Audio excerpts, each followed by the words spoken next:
Ladies and gentlemen, welcome back. It has been a very long time, and it has been a very long off season. Welcome back to District United TV for the 2023 MLS season. It's going to be a fun one. We have this man right here, as our manager.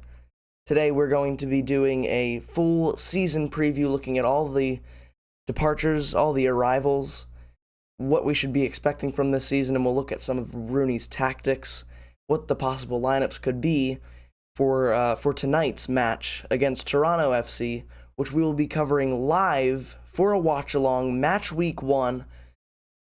So, be there or be square. I'm going to try and do this video all in one go because it is currently around 4.5 hours from kickoff. And I've been working a long time on this video, writing notes. Don't know how long it's going to be, but here we are. We're doing it. We're just going to be talking about the season, what we should expect, what to expect, and what happened in the off season. So yeah, once again, if you enjoy, make sure you subscribe, leave a like, and join us on the live watch along tonight. We'll probably be beginning around 7:15 Eastern times for the match against Toronto FC. And if you this is what the little screen is gonna look like, except we'll have a table there and we'll have the lineup, all sorts. But preview. It was a very busy off season. We let go of a lot of players, and we're gonna get into all of them. We'll run through them relatively quickly. We're going to start with this guy right here, Tony Alfaro, center back. He's going to New York City FC. This one, a little bit of a sad one. Sofiane Jafal, he looks happy in that picture. But we drafted him, I believe it was from Oregon State last year in the Super Draft. He's going to Austin FC. I think we might have gotten a draft pick for him. I don't know. But sad. Sofiane Jafal, he's going to Austin FC. Looked to be a very promising player. But I mean, look who we have in midfield now. We're gonna get onto it in a second. But there's just, I guess, no room for him. He did look really, really promising though. Sad to see him go. But Austin FC, it's a massive opportunity for him. Might even be closer to home. I actually don't know where he's from originally. But Sofiane Jafal off to Austin FC. Brad Smith, another one of a sad one. He was one of my favorite players early in the season last year. Unfortunately, we couldn't see more of him because of that ACL injury that he had. It was an ACL, I think. But I guess Rooney's system just doesn't really suit him. So yeah, he was coming back from an injury. Unfortunate we couldn't see more from him in a United shirt. He is off to Houston Dynamo. Miguel Berry going to Atlanta United, and we are getting $250,000 worth of GAM, which is general allocation money, which basically, instead of a trade, if you don't know, I don't even know all the rules for MLS transfers and, roster regulations and whatnot, but GAM, I believe, is just another way to make a transfer within the league. It either has to be a trade or a free agency signing, kind of end of contract, or it has to involve GAM. So Atlanta United have actually given us $250,000 worth of GAM. In my opinion, and apparently there's $100,000 worth of add-ons as well involved in this. In my opinion, this is actually a really good deal for us. And I think he scored 0 goals in 14 MLS appearances last year. He is young. Seemed promising, but he just did not show enough. He didn't show enough last season for him to be worth that second season. And I trust Wayne Rooney's decision here. We've let him go. We can use that GAM now to get another player. We'll speak about what else we need to add to the team later on after we go through the arrivals and tactics, all that. Let's speed this up a little bit. Kemarny Smith, sad one to see him go. You can see right there. Round 1, pick 4 overall in the 2020 MLS Super Draft, but he is going to San Antonio FC in the USL. We then have Drew Skundrick, who I don't know if his wife is his wife or girlfriend. I don't know. His wife, I don't know if she still plays for Washington Spirit, but Drew Skundrick is going off to Colorado Springs Switchbacks in the USL as well. So 2 players there going to the USL. SAMI GUEDIRI, he was a fullback. He's going to the Algerian Ligue 1 at ES Seteffiene. ES Seteffiene. Probably butchered that, but that's okay. David Ochoa, he is going to Atlético de San Luis in Liga MX. He was the starting goalkeeper last year. Young, definitely promising, definitely has a bright future. Didn't want to stay. I mean, we finished bottom of the league, so shouldn't be surprised there. Rafael Romo was another one of the keepers. We did a full keeper uprooting. We took out all the goalkeepers, and we brought in 3 new ones, sort of. But Rafael Romo going to Universidad Católica, not the Chilean club, the Ecuadorian club. This one's an interesting one.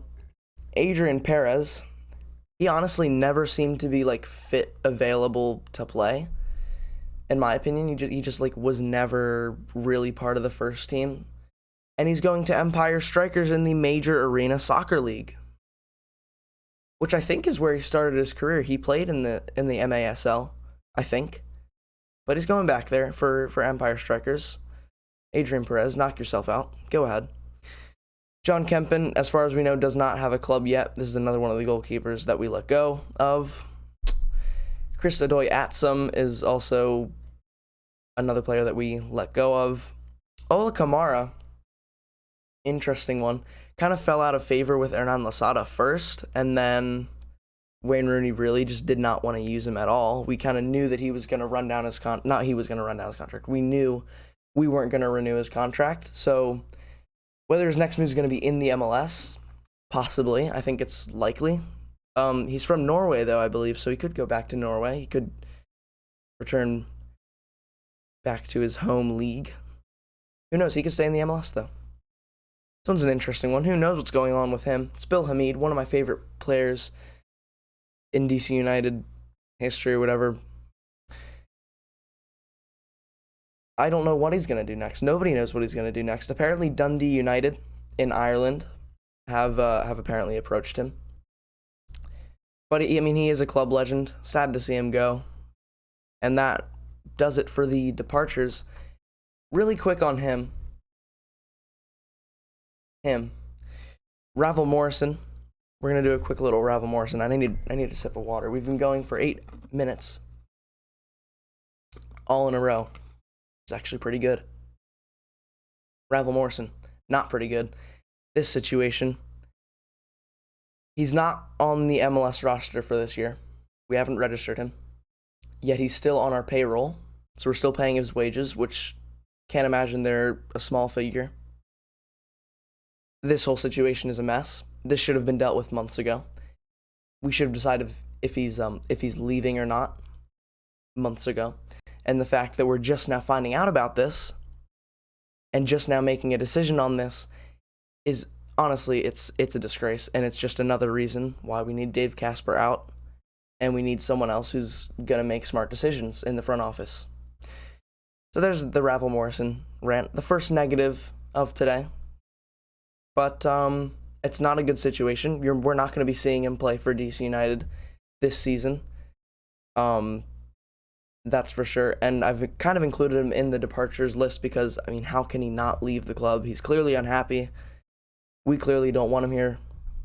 So, yeah. Don't see how he stays. It's a mess. That situation is a mess. We're going to move on to the arrivals now, the new arrivals. And as we go into this, I want you to keep in mind, I just want you to think, win now. I think that's the mindset that Rooney is trying to use when he makes these signings. These first 4, though, all young players, definitely promising. Not really the win now thing, because they're clearly not ready. They might be. One of these I know is definitely ready. We're going to talk about him in a second. But first we have Aiden Russia. He was 60th overall draft pick in the Super Draft, round 3, pick 2. From Georgetown, had 3 assists and 3 goals in the most recent 2022 season in the Big East. And seems to be more of a defensive midfielder, but apparently he scored an absolute worldie in the preseason friendly versus Vancouver. So, good for him. I don't know. I actually don't 100% know how the draft picks work. Do they go on trial, and then you have to make, if they're good, then you sign them? I don't even know if he's officially on the roster, or if he's just a trialist.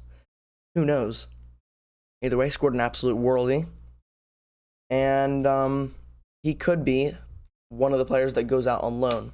Rooney was asked in the press conference if there's going to be players that go out on loan. I think he just said that's like they're looking at it. Obviously, they're going to look at it.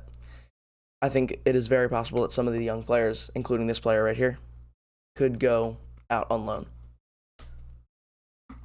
for the season in the USL, probably. Maybe even to Loudoun.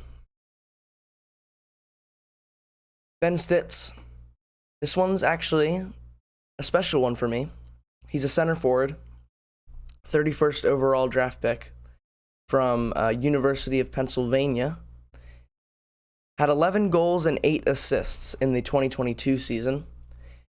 The reason why I said it's a special one for me, I watched him score tons of goals for Christos FC in the USL League 2 last summer.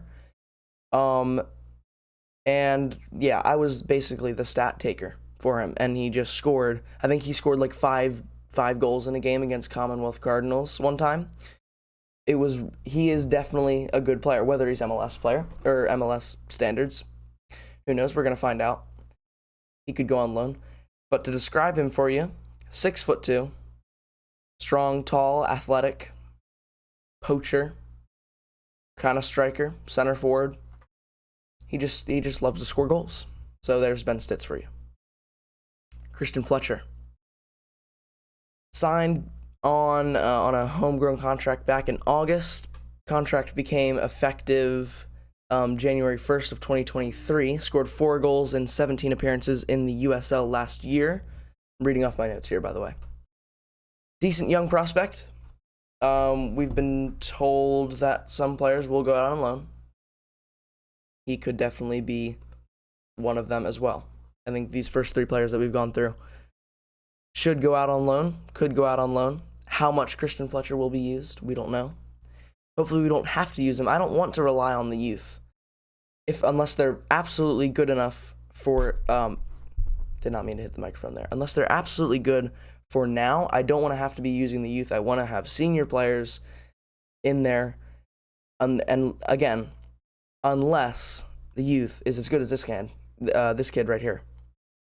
I say kid, and he's actually like less than a year older than me, which is it's crazy. He's the 3rd youngest player of all time to debut in the MLS, born in 2006, and it looks like he'll be in the starting 11 at the beginning of the season at just 16 years of age, and that's honestly incredible. This player, from what we are hearing in quotes from Rooney, sounds like and looks like he could be one of the most exciting players DC United have produced in a very long time. I'm going to say it. Very, very exciting player. Rooney has said it's very likely that he will start. And he said he's been fantastic this preseason. We saw him in the lineups of the preseason friendlies in the Coachella Valley Invitational. He was lining up right next to Steven Birnbaum, who is going to be the captain. So I think it is very likely that we see him start tonight against Toronto. I'm very excited to watch him play tonight. And I'm very excited to see how he develops over the course of the year and with the coaching of Wayne Rooney. There's that. Senior players now. Not that Akinmboni is not... I never even said his name. It's Matai Akinmboni. Or Akinmboni. Whichever one's easier to say. I don't know. But now we're moving on to some of the senior players. We have Tyler Miller here. The first goalie of the plethora of goalkeepers. Of the plethora of goalies that we've brought in. Coming in from Minnesota United, he spent the last 3 years at Minnesota United. He was the starting goalkeeper in the 2021 MLS season, making 30 appearances and 11 clean sheets that year, which is actually pretty impressive. He also saved a pen that season. So I was just looking through the stats, and he did. He was the backup to Dane St. Clair in the most recent 2022 season, which is probably why he wants to leave. Whether he will be starting at DC United, we're not sure yet. Rooney has said that we are going to have to wait until tonight to find out. And in a second, I'll show my predicted lineup. Not in a second, maybe in a couple minutes. I'll show how I think we will start the season off, how we should start the season off. Next goalkeeper now. Another goalkeeper, Alex Bono from Toronto FC. I believe he's slightly younger than Miller. Played 8 years at Toronto FC. Team we're playing against tonight, Toronto FC. Played there for 8 years, 157 MLS appearances. Played 22 games in the 2022 season. Lots of twos there. 30 clean sheets and 86 saves. The clean sheets, not great. I think Toronto FC has one of the worst clean sheets records of all time over like 2 seasons. They've only had like 5 or something crazy like that. But he's been the starting goalkeeper for the past 2 years, I think, for Toronto, and certainly going to bring a lot of, certainly going to bring in a lot of experience. And something else that I think is really important for a team that's just gone 3 years in a row without making the playoffs is that Bono will bring a winning mentality. He won the 2017 MLS Cup, started in that final against Seattle when they won it 2-0. It's a clean sheet. When they won it 2-0. And I think this player can be massively important to the team's attitude and mentality throughout the season. And this is, I think, one of the players that fits that win now mindset, that setup that Rooney is trying to go with. And I've just realized we don't have a screen for Luis Zamudio, but we'll talk about him for a second. I don't have stats for him. I literally Luis Zamudio, I advocated for him to get called up to the team instead of Rafael Romo when Hernan Losada was here. Luis Zamudio, watched him play for Loudoun United a couple times. He was one of the best USL goalkeepers. And yeah, he's a very good goalkeeper, and he's going to be a third choice option. He could go back to Loudoun on loan. He could go somewhere else on loan. But that is the third choice, is Luis Zamudio.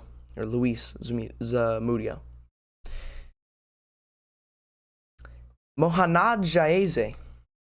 This was, I believe it was $1 million, not $100 million. $1 million we gave to Hammarby in Sweden, Swedish club. He is a left back.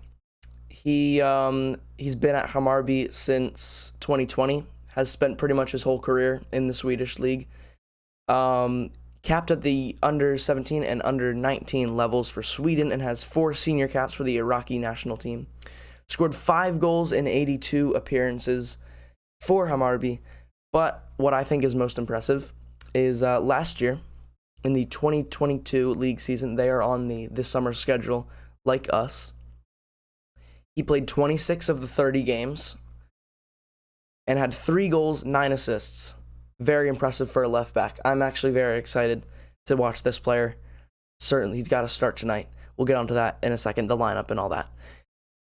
He's actually pretty young at 25.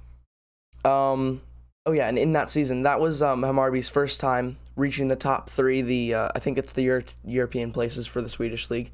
First time in 3 years, he helped them do that. 3 goals, 9 assists. 9 assists is actually, like we said, very impressive. One of the more exciting signings we've made this offseason, despite being one of the more unknown players that we've added to our squad. We've made a lot of high-profile players. This is one of the lower-profile players, one of the more exciting ones. We're going to move on to Derrick Williams. Currently injured. 30-year-old Irish center back coming over from LA Galaxy, where he spent the last 2 years, making 51 appearances in total. 3 caps for the Irish national team and 1 goal for the Irish national team. Not 1 goal for LAFC. Or LA Galaxy. Wow.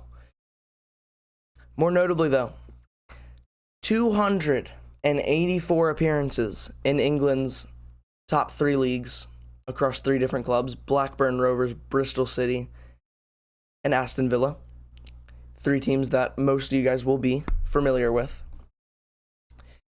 Played 1 English Premier League match back in 2012 with Aston Villa, and since then he's been a regular in the last 2 years, and not the last 2 years. He'd been a regular in the Championship and League One. MLS, though, consistently started for LA Galaxy over the last 2 years. Made 28 appearances last year. Has a lot of playoff experience, 2 years worth of it. Even though he's currently out for the opening fixtures, I think there's no doubt he'll play a major role in the success this year. Again, another win-now signing. He'll have that winning mentality. He's going to have the experience, MLS experience, which is, I think, even more crucial. This is a very good player. Derrick Williams, watch out for him once he comes back from injury. Pedro Santos. I honestly don't know what position he plays. Left back, left wing, right wing, center mid. I think he can do it all, honestly. 34 years of age. Again, this is a win-now signing. This is the third, fourth-ish now signing, win-now signing. All of these signings are win-now. We're building a team to compete now. This looks like a player who can, like I said, just do it all. Began his professional career roughly at the same time as Derrick Williams in 2011-ish. From 2014 to 2017, made 111 appearances for SC Braga in Portugal's top flight. Scored 22 goals, which is actually pretty decent. If he was playing left back, that's incredible. He also played 13 Europa League games while at Braga. Then in 2017, he moved to Columbus Crew, and since then has made 174 MLS appearances. So again, tons of MLS experience. Won the 2020 MLS Cup over Seattle, played a massive role in that season, winning the cup. 2019 looks to be his most productive year. Made 33 MLS appearances, scored 11 goals, 5 assists. All in all, I think he will be a very exciting player to watch this year. Once again, brings that winning mentality, like we said. Won the MLS Cup in 2020. Provides a very high standard for the rest of the squad. So this guy will probably be a role model, a leader, and a creative player to help out Taxi, because we need somebody to do the creating. Hopefully, Pedro Santos can help out with those creative duties. We've reached 23 minutes now, and I've run out of water. Ruan, Orlando City right back. Was an Orlando City right back. Now the DC United right back. 27-year-old Brazilian. Tons of MLS experience. Once again, win now. 27 years of age. Win now. Began his senior career in Brazil back in 2016. Went on various loans across Brazil. Finally made his way to Orlando City in 2019, where he has been ever since. Has a total of 118 appearances in the MLS, and actually has a decent goal and assist tally with 4 goals, 12 assists. Good considering he's a right back. Won the US Open Cup for Orlando, obviously, back in September, and has proven to be one of the best right backs in the MLS, and I think he could turn out to be one of the more underrated signings we've made this offseason. But Andy Najar, don't forget about him. He won't give up his starting spot without a fight, for sure. We will talk about who will most likely start, who I think should start tonight and for the rest of the season in just a moment. And I wanted to leave this guy for last. because he will be our key player this year. It's Mateusz Klitsch. Someone tell me in the comments before the watch along tonight. Is it Klich or is it Klitsch or is it something crazy? He's Polish. Center mid from Leeds. Where do we even start with this guy?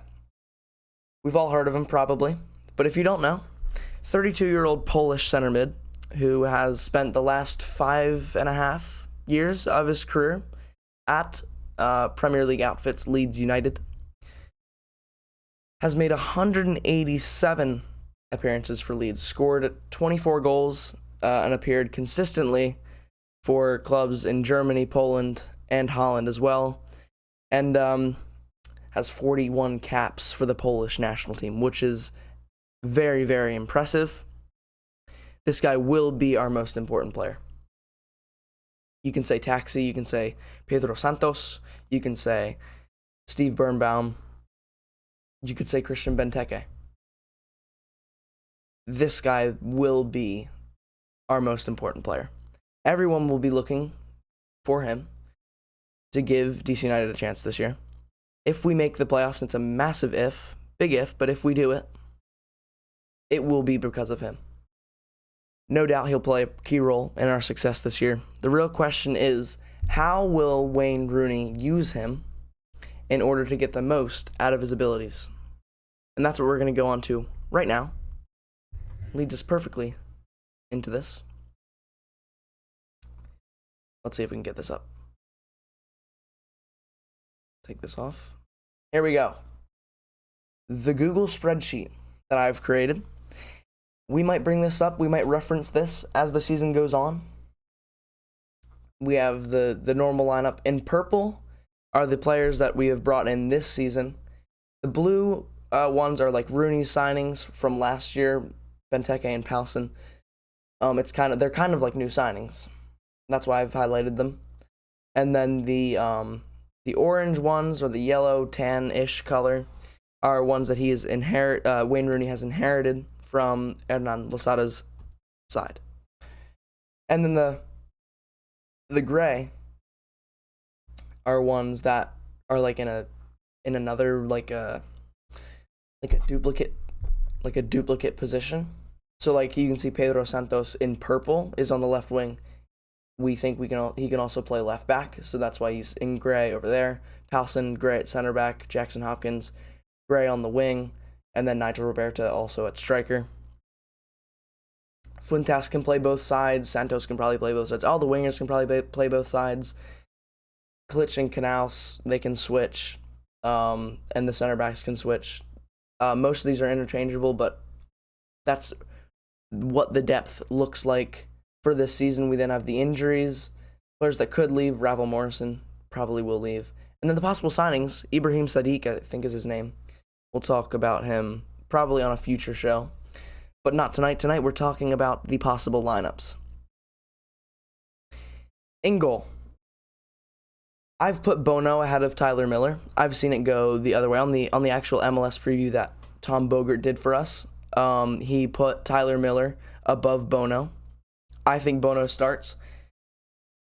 I don't think Miller has nearly as much. And for some reason, my camera keeps coming in and out here. Let me see if I can. Okay, I don't know. Maybe I'll just like scoot up a little bit. Okay. Miller doesn't have nearly as much experience as Bono does in the MLS. And if you're asking what the starting 11 for Toronto is, specifically, I think it has to be Bono against his former club. So that's what we've got. Bono starting tonight is, I think, the route that we should go down, and the route that I think we will see. Right back. Here we have Ruan and Nahar. I have Ruan above Nahar currently. I think this could be our most competitive spot this year. Certainly to start the year with the injuries at center back. I think that would be the second most competitive. That or maybe on the wing. But right back, Ruan gets the nod for me. but let's not underestimate Andy Najar's experience. We just took a whole minute to talk about Ruan, so let's give some credit to Najar. More experience than Ruan at the highest level. I think Najar's played in Europe. He, in 2010 to 2012, played for DC United. He has that MLS experience. Rooney has said that Najar's had a fantastic preseason. I think this one's a 50-50. It could go either way. I would take either way. Honestly, I think we'll see Najar tonight. And as the season goes on, I think we'll transition into Ruan. But this position is definitely one of our strengths. Move on to the center backs. Obviously, Derrick Williams is out. We spoke about him earlier. Brandon Heinzeich is still recovering from his injury. So to start the season, it really does look like Steven Birnbaum and Matai Akinmboni. He said that, by he, I mean Wayne Rooney. Rooney already said that Birnbaum would be the captain, so he's an obvious starter. And then I think from there, it's between Akinmboni and Donovan Pines. And by the looks of it, Akinmboni will start tonight against Toronto. I will be looking at them, Birnbaum and Akinmboni, to play as a pair. I want to see a strong defensive core. I'm also a Manchester United supporter, so I know what a strong defensive core looks like. Varane, Licha, Lisandro Martinez complement each other. Very strong together. Really, the whole back line strong together, including the goalkeeper as well. That's what I want to see tonight against Toronto. I want to see us also get at them because they don't keep a clean sheet. I think we're going to see a goal tonight, which will be fantastic. Left back. Let's not get sidetracked. We're talking about the lineup. Left back. I think it's a one-horse race here. Obviously, it's Jaize who's going to start. He's pretty much started, I think, every single preseason match, with Samake being the second team left back. Jacob Green is currently out with an injury, but that won't have too much of an effect on who starts tonight. It's Jaize. It really is, and I'm excited. I'm excited to watch him tonight.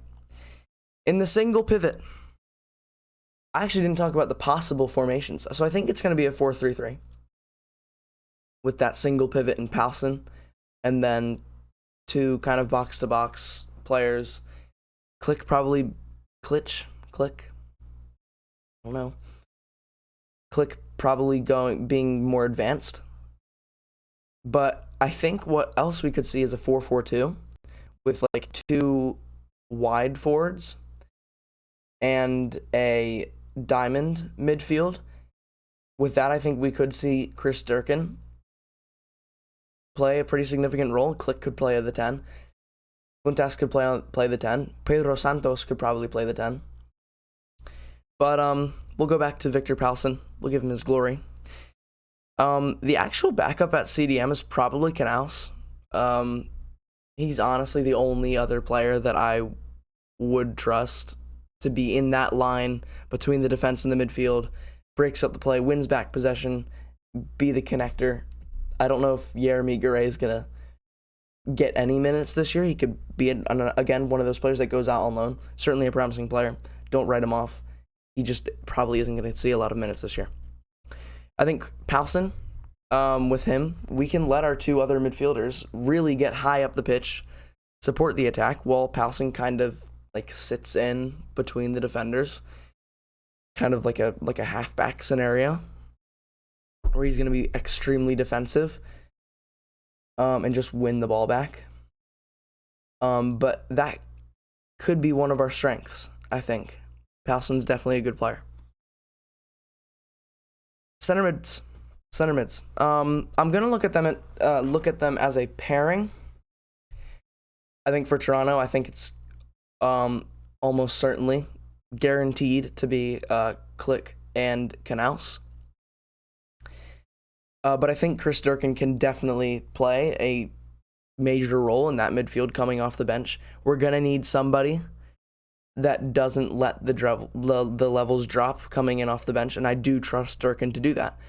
Like I said, if we do the diamond midfield, I think it could be Poulsen at the pivot, Durkin and Canals, and then click more advanced 10 role. Like I said earlier, it's going to be key that we make sure we utilize click to the best of our abilities. And I think the best way to do that is just to let him roam. Find spaces where he can get on the ball and make that impact that we need. We should be aiming to get him as high up the pitch as possible and involved as possible, as much as involved as possible when we're in possession. That is crucial. We're going to move to the flanks, the wingers. Obviously, Rodriguez is out for the whole season. I kind of put him below on the injuries because he's not going to be coming back into that lineup. Martin Rodriguez, he's going to be out whole season. ACL, massive loss for the club. I feel very sorry for him. I think that injury makes it pretty much necessary that we bring in another attacker. Rooney did say in the press conference that they will look to bring in a player that can replace him for this season. I think now with that injury, it pretty much guarantees that Taxi and Pedro Santos will start tonight. Santos we've already talked about, but Taxi, he will still be one of our more important players. Possibly the most important, still. We will look for him to provide the goals and support the support for Benteke, who we'll talk about in just a moment. It's good that we've brought in such a good quality player to help out Taxi, which is Pedro Santos, because he was just getting absolutely zero help last year. Hopefully we'll see a front three now that moves a lot more fluidly, dynamically, and effectively in the attack. Let's talk about Ted. Ku Di Pietro, a.k.a. Ku. Seems to be what he's going to go by this season.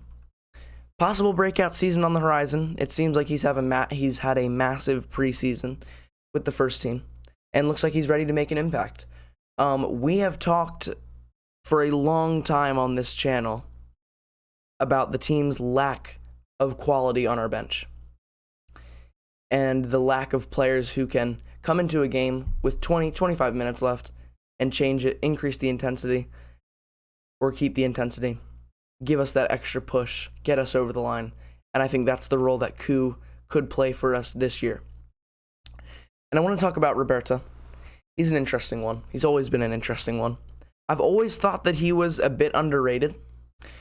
And I always thought that he just deserved more minutes. For now, it looks like he's our backup number 9. So there could be more minutes this year than last. But this will be the biggest year possibly of his career, just for himself as a player. He needs to show everyone what he can do, and I think we'll find out if his future is to be in DC or elsewhere. But either way, he's playing to get a contract somewhere. So he has to get recognized by somebody. He's 25 years old. He's heading into his prime years as a footballer. He needs to find a club that is going to give him major minutes, whether it's in the MLS, USL, or abroad.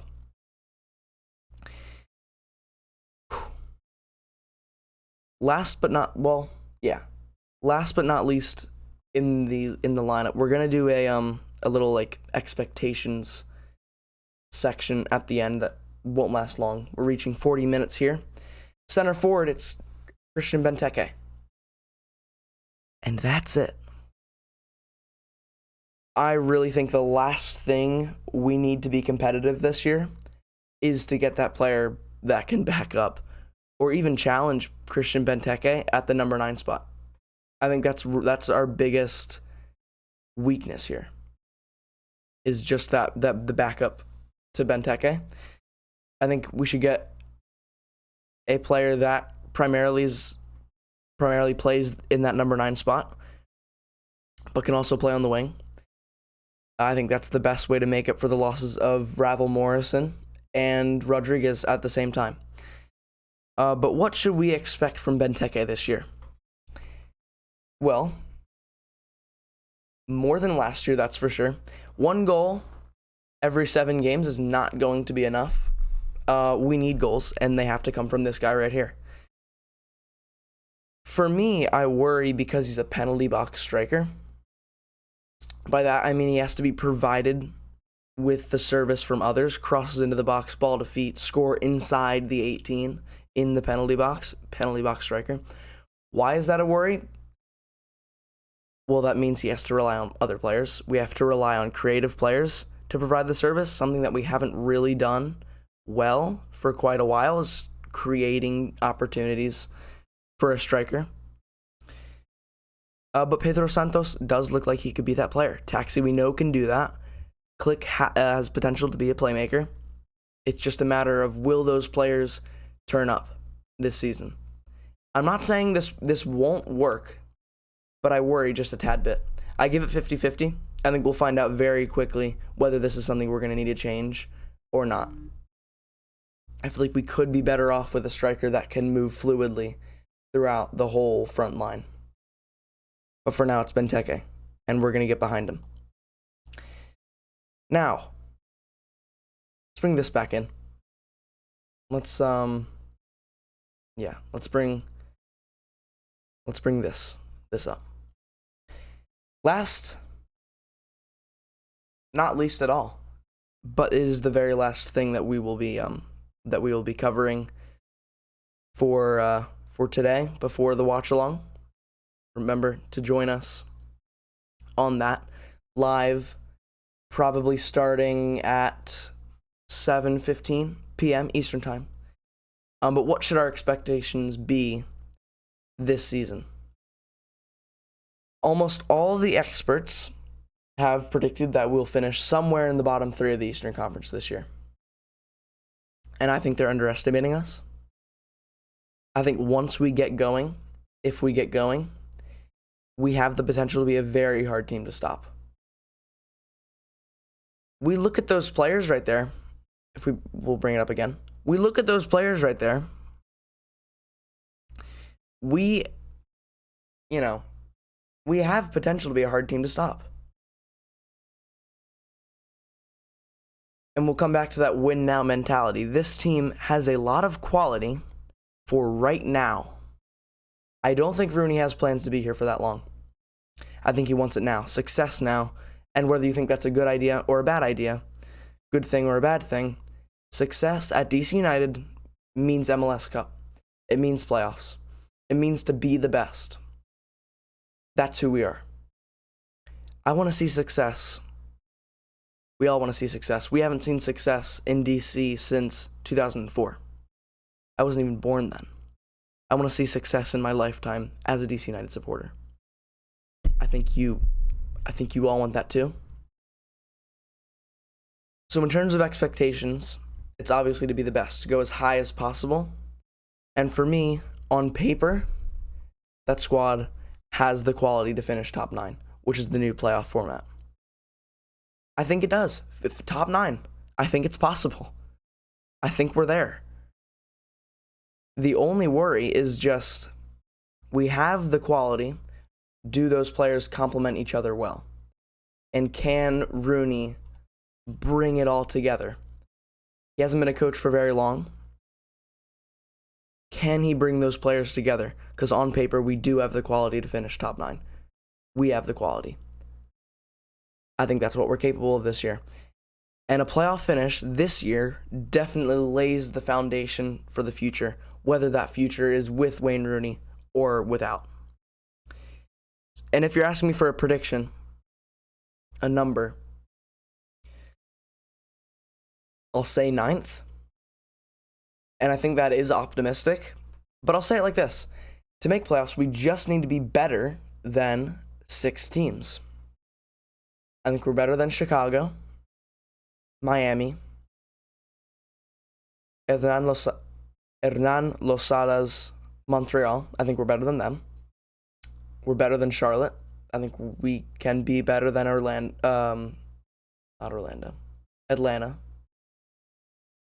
and Toronto. Maybe even Crew. That's 7. Keyword, we can be better than those teams. You're probably sitting here at home looking at the screen like I'm some lunatic. How can we possibly be better? We've just seen probably one of the worst, second worst behind the 2013 season, one of the worst DC United teams of all time. How can we finish in the playoffs?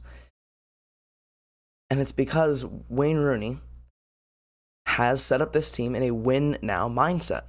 We should be expecting now, success now. That is the mantra for this season, I think. And if, as the season goes on, if we start to see more players like Matai Akinmboni getting chances, we can see Wayne Rooney actually does have a vision to be here for a handful of years, then we can start to ease our expectations. But I think, let's say Rooney's here for 2 seasons. I think this year can be a year that we don't make the playoffs. He builds that style of play, and then second season we really have to go for it. And I think this season we can push for it. Can those players be pulled together into one team, complement each other? Are we better than those teams that I've just said? There's only one way to find out, and that's to join us on the watch along tonight. What a way to end it off. Got a little passionate there at the end, but that's the football fan. I haven't even been a DC United fan for that long. Like, I'd say 2018 is when I went to the first game at Audi Field. I went to a game at RFK and when I was in second grade. I'm too young to remember it. But we need success. Can Rooney do that? Remember, join us 7:15 p.m. Comment down below. I don't know, just comment down below. Like the video, subscribe, turn on notifications, because we're going to be doing weekly news videos. We're going to be doing match previews, match reviews throughout the whole season, live watch-alongs for every single match, all the matches that we're able to do, which should be most of them. It's going to be a very exciting season. So, with that, I'll see you later on tonight.